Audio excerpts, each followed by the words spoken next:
if you think your job is going to be obsolete in the next 3 to 5 years, or your product, your company, your service, there's some technology that's growing exponentially and everybody seems to want it, or it's more efficient, or it looks like it's going to be able to replace some of the stuff that you do, that is the biggest opportunity in your entire career. It's really, really hard to look at it and see it that way, especially when it immediately threatens you going bankrupt or you're not being able to pay your mortgage, you're going to get laid off.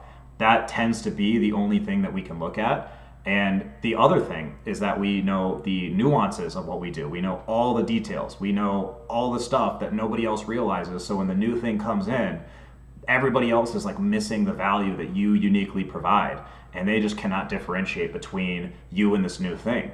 But the thing is, when you look at other people, you look at other industries, other products, other employees, or doing other jobs, it's so much easier to see when it's someone else, because you don't have all that knowledge. You don't have all like the nuance and intuition about like what you personally provide.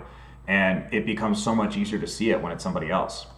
To check this out, this is called the innovator's dilemma.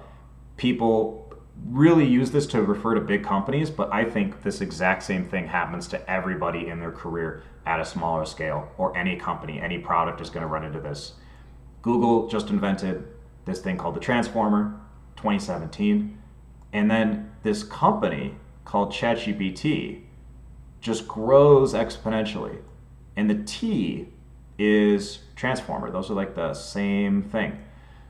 They invented the exact same technology that is threatening their business so much. Meanwhile, Gemini is lying flat. And the reason this is such a dilemma for Google is because this is threatening their search revenue, which is the biggest bucket in this company. They make $200 billion a year on search. If they wanted to replace their search with an AI, because all these AIs could do search and they're growing exponentially, they're worried about their bottom line. If they lose search, they lose everything. And the AI search is only 1%. They make a penny on the dollar for AI search. It is just such a huge problem for these guys. And this is something that we all are going to experience at some point in our time, in our career. And the biggest thing to focus on is just to not go into survival mode. Like, you cannot use your limbic system. That is designed for short-term, get away from the tiger right now. It is not designed to think about something that's happening 3 to 5 years out. You just cannot be operating from a point of being threatened. If you're thinking, you're Google, and you're thinking all you can think about is losing 200 billion in search, and you optimize to protect that, that is not going to do you any service. It's not going to do any service to your customer. It seems like a big deal, and that's why people call it a dilemma, because you're going directly against your best interest or what you think. If I'm Google, search revenue is plateauing off. Meanwhile, AI search is just spiraling out of control. That is disrupting me. So it is a choice between holding up what you already have, what's making me money right now, what's currently contributing to like my survival, my growth, my prosperity, or taking this new disruptor, which would completely remove, in a lot of cases, all of the money that I'm making.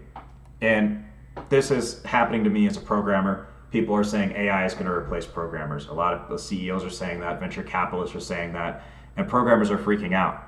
But if all you focus on is the fact that you're going to get laid off or lose your job, it's so much harder to see what the value is. If it's happening to someone else, it's so easy to see the value. And I'm also a programmer. I know a million things about programming that an AI just doesn't know. If that's the burden of knowledge, that's the curse of knowledge. I have like all this intuition about programming. It doesn't matter what it is. It could be any field. If some other product's coming for you, some other service is coming for you, and you're threatened by it, you have too much knowledge to be able to see it clearly. So what you should do is you should look at other people in the past. It's just so much easier to like look at other examples where you don't know everything about that industry. The Kodak invented the digital camera, and they had the same exact problem, that all their revenue, like that top line that was bringing all the cash in, was film. And Blockbuster could have actually bought Netflix for $50 million, but all of their revenue was rentals. So everything that they made money on, like their entire bottom line, was completely threatened by these new technologies or these new businesses. And how did they react to it, right? Kodak buried the digital camera. As soon as they saw this technology, they were like, this is the worst thing ever. Like, don't let this get out. And they were very slow to the market. They did not invest in it, and they went bankrupt. Blockbuster went bankrupt. If the ironic thing about all this stuff is when you think about the thing that's threatening you and you just try to protect what is currently there, you're just kind of holding on to the past, and you're going to basically dig your own grave. Like, all of your fears will come true if you ignore them. That's the key thing. And what both these companies did is they kind of conflated the value and the cost. And that's actually something that basically everybody does. Like, we all do this all the time. It's like really hard to notice because it happens subconsciously. But if I'm a programmer and I used to charge $50 an hour and now I'm charging $200 an hour, I might think like, oh, I'm 4 times as good. I'm 4 times more valuable. Or my product is more valuable. My service is more valuable because I'm charging more. The cost is just the cost. And it's really common in our culture. It's just to compare these two things, but they're completely separate. Like in the case of Kodak, your wedding photos are still your wedding photos if they're on film or not. It's still your wedding. And in the case of Blockbuster, Pulp Fiction is still Pulp Fiction if I'm streaming it or renting it. It's the same movie. It's the same photos. It's just the cost. The cost is just the cost. That's all it is. And if you're charging 4 times as much, that's something else. That's like the key thing that I think a lot of people tend to do. A lot of these companies tend to do. And Google might be doing this right now because like 1% of the revenue, that's like the worst thing. I don't want to lose all my money. And if you don't think this is going to happen to you also, just take like a look back in the past. Like if your career is 50 years long, it is just a completely different world. The whole world is different. There's cigarettes in the hospitals, there's DDT in the soil, there's Teflon in the pans. It's like a completely alternate reality at the beginning of your career and at the end of your career. This is just going to happen whether you like it or not. Like the whole wheel of time is just going to turn. And I'm a programmer. This is happening to me. This is very like near and dear to me because this is like the dilemma I'm currently in. It's happening to me directly. This is like the biggest thing investors are worried or thinking about with AI. The biggest thing they're not worried about, I should be worried, they're investing in this. OpenAI just made their first big acquisition. It was AI code generation. They just bought Windsurf, a couple $1 billion. Mark Zuckerberg is just going on Joe Rogan saying 70% of the programmers at Meta are going to be replaced with AI. Sam Altman saying ChatGPT is a top 50 programmer and it's passing all the benchmarks. And they used to hire us based on leak code problems, but the AI is solving all the leak code problems. So if you're a programmer, all you can really think about is like, A, I'm going to lose all my money. I'm not going to be able to eat. And the second thing you're thinking about is all the stuff that you can do that an AI can't do. It just like doesn't have this good concept of memory. It can't keep the whole code base in its head. It's making all these errors, and all you're looking at is this research is coming out, which is saying like Microsoft 40% more code, but they're getting like 70% more errors. It's just like, oh, it's a net negative. Like this stuff doesn't work. It's not gonna work, and that's kind of how you get caught up in this. Because you have so much knowledge about what you do or what your product is or how it's unique that you start conflating everything together. Now, here's the thing. Computer used to be a profession. Like, it's a product now. This is a picture of a computer room. And the question is, like, where is a single computer? That is a computer. And that is a computer. The computer was a person in the 40s. It was a person who could solve really hard differential equations and just like go over these spreadsheets. And it takes like a lifetime to learn. It's like a really, really, really hard job. And if this new machine comes out that people think, oh, maybe it could solve differential equations, it's theoretically possible for this to do the same kind of work that you do, you're two thoughts. It's the same thing. I'm worried about my money. And also, no, it can't because this is like a really hard job. But now, in hindsight, we're like, oh, Wolfram Alpha, like obviously a computer could do this. It's just really hard to see when it's you. And if you're a scribe, this guy right here, this is the 15th century, and the printing press just happened.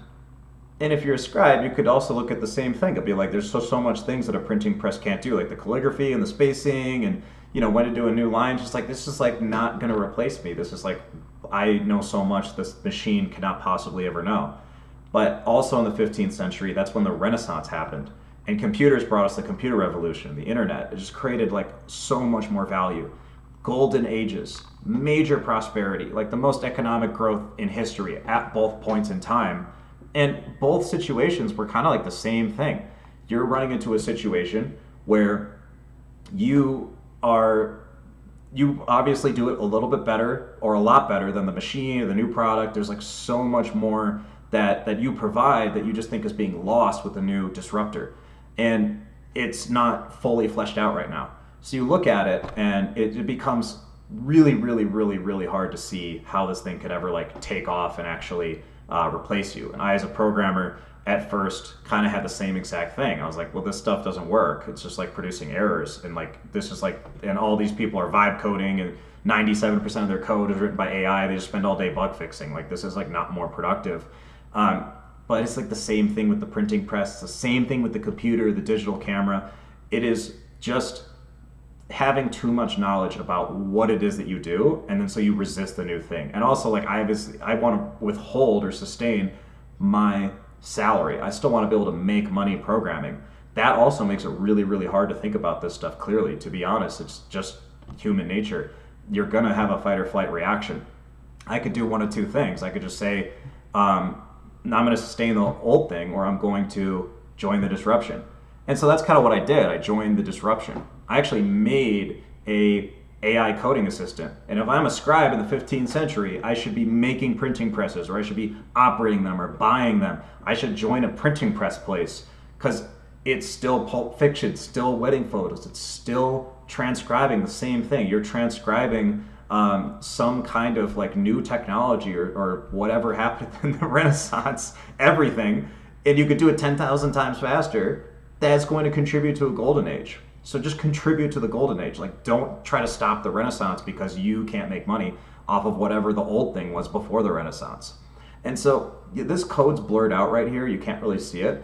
But here's what I did. I'm actually trying to make this stuff better. I don't think Windsurf's 100% there. I don't think Copilot's 100% there, any of these code generation platforms. But I could just look at that and say like, oh, they're not there, they'll never replace me. Or I could just like try to help. I try to make something better.